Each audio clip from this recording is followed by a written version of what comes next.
Hi எல்லோரும் வாங்க, சிம்பிளாக வெஜிடேபிள் பிரியாணி எப்படி செய்கிறதுன்னு பார்க்கலாம். பாருங்கள், அதுக்கு தேவையான பொருள் எடுத்து வச்சுருக்கிறேன். வெங்காயம், தக்காளி,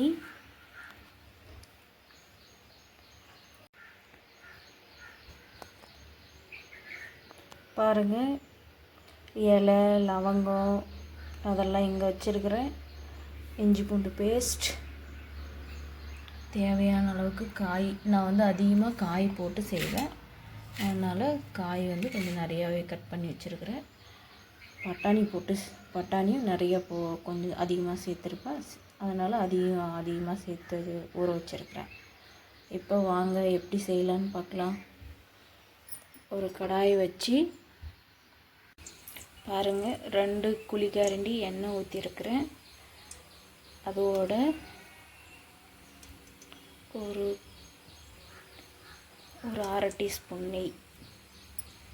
இது நம்மளுக்கு டேஸ்ட்டாகவும் இருக்கும். சாப்பாடு நமக்கு நல்லா உதிரியாக பல நல்லா வரும். அதுக்காக இப்போ எண்ணெய் காஞ்சிருச்சு.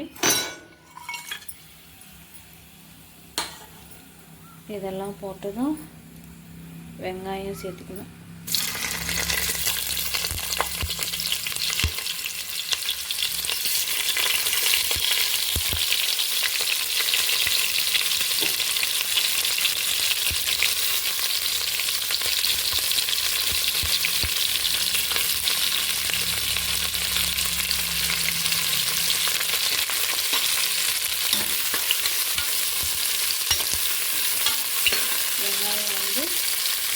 நல்லா பொன்னிறமாக வதங்கணும்.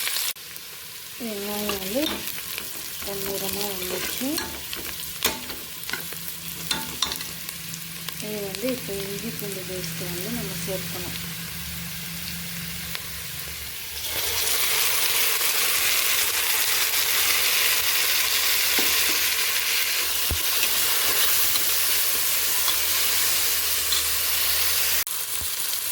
இஞ்சி பூண்டு பேஸ்ட்டு சேர்த்ததும் இஞ்சி பூண்டு பேஸ்ட்டு வாசனை போனதும் தக்காளி சேர்த்துக்கணும்.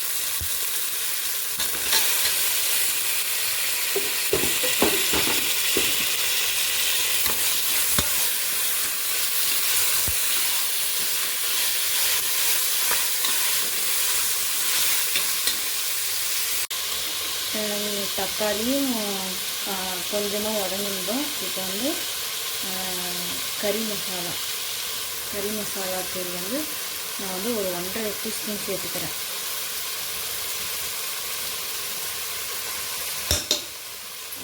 நமக்கு காரம் எவ்வளோ வேணுமோ அவ்வளோ சேர்த்துக்கலாம். எனக்கு காரம் கொஞ்சம் வேணுன்றதுனால நான் ஒரு 1/2 டீஸ்பூன் சேர்த்துக்கிறேன். மிளகாய்த்தூள், வீட்டு மிளகாய்த்தூள் நான் சேர்த்துக்கிறேன். சேர்த்துக்கிட்டு இதோட உப்பு,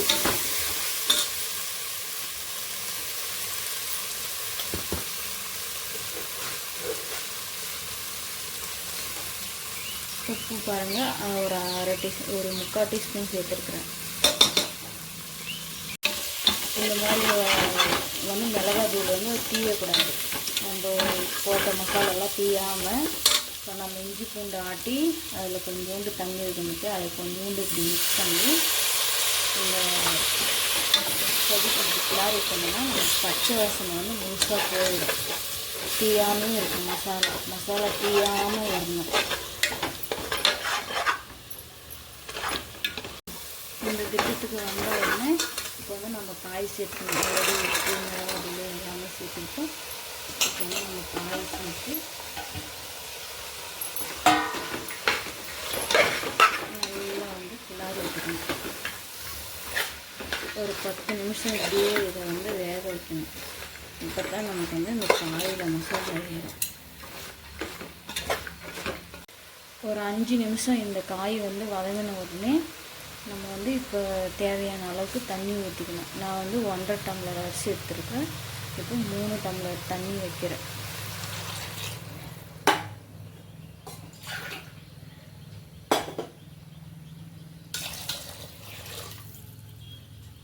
பாருங்கள், இந்த டம்ளரில் தான் எடுத்துருக்குறேன்.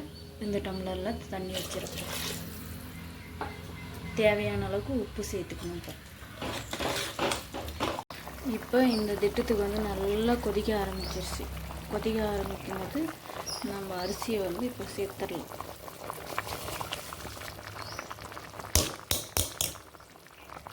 நல்லா வடிகட்டி அரிசியை சேர்த்து புதினா தழை, கொத்தமல்லி இதெல்லாம் நம்ம இதில் சேர்த்து இப்போ வந்து மூடி போட்டு வச்சிடலாம். உப்பு டேஸ்ட் பண்ணி பார்த்து உப்பு கரெக்டாக இருக்கான்னு பார்த்து இதை வந்து நம்ம இப்போ வந்து மூடி போட போகிறோம்.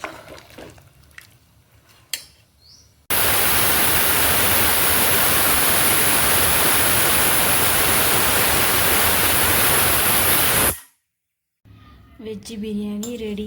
பாருங்கள் எவ்வளோ பழன்னு வந்திருக்குற, அருமையாக இருக்குது. இந்த மாதிரி செஞ்சீங்களன்னா அருமையான வெஜ்ஜு பிரியாணி ரெடி.